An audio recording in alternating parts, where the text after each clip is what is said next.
ไขมาคิดฮอดสาวมหาไซได้คำใครเป็นคอยนอเป็นเมียงองหัวนอนอยู่ทั้งเตียงคิดเห็นหน้าต้องจ้อยจอยใจละหอยห่วงน้ำคำแทนอลีได้คำ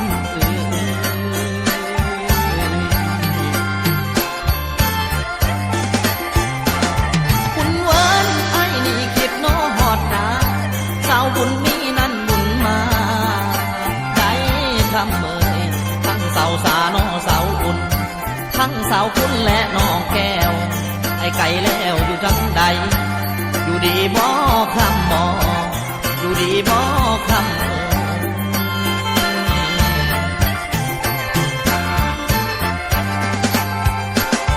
คุณเวิร์นไอ้นี่คิดน้อต่อตังน้ำแม่อุ่นน้อทุ่งหัวเอาหัวน้อกันหมดบ่ลำแล้มาทาคิดเบิ่งคืนน้อเดือนหน้าสองเฮาพาน้อกันเล่นบุญกฐินจะพร้อมทำโอ้ยคำเบิ่งหมอลำจนสอดแจงบางมุมโกสิงน้อสอดแจงตั้งแย่งหน้าบ่อยากนอนอ่อนซ้อนนางเดอลีได้แพง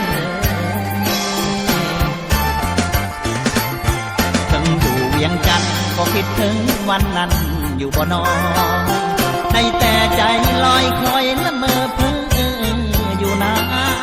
ใจพำลำพันก็คิดถึงวันที่เคยอยู่มาคิดฮอดตลอดเวลาคิดฮอดแก้วตาสาวเมืองมหาไซ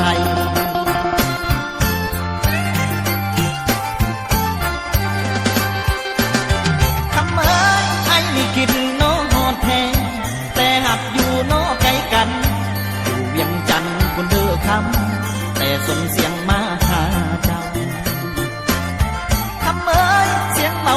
ลำโยนมาอาศัยนี่มาข่าวทำแทนฝากถึงสาวโนนาดน้องให้ปันป้องนอป้องใจอีหลีใดคำอีหลีนาคำนา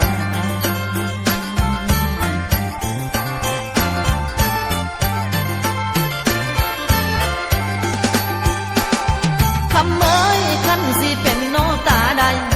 ให้พ่อแม่ดอกมาขอนกขันขอนอย่อมูสิแต่งเงาพานางซอนคุณเวิร์นกันแต่สายสมอนน้องบ่จริงจังกับไอ้พี่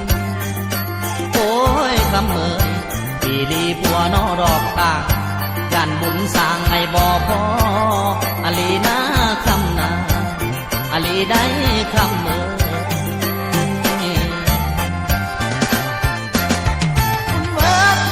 คิดน้ออีต้นขอนใส่นี่มาน้อขอวอนโอ้ยคำอยากขอสอนน้อสาบานว่าจังใดน้อแม่หาอยากมาสร้างจังหวะนี้อีหลีใดคำอลีนาคำนา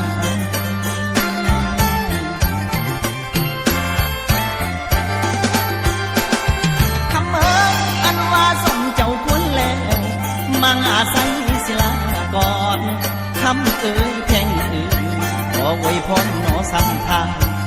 และตัวอ้ายสิสั่งลาคุณเวิร์นไอ้ศิลาเจ้าเมื่อกำเวียงจันทร์คำฟ้าย้อนลาเด้อคำเด้อเห็นแต่เมฆเด้อตั้งกองสิไหลยุ่ยเข้าใส่กันลาเด้อคำเด้อ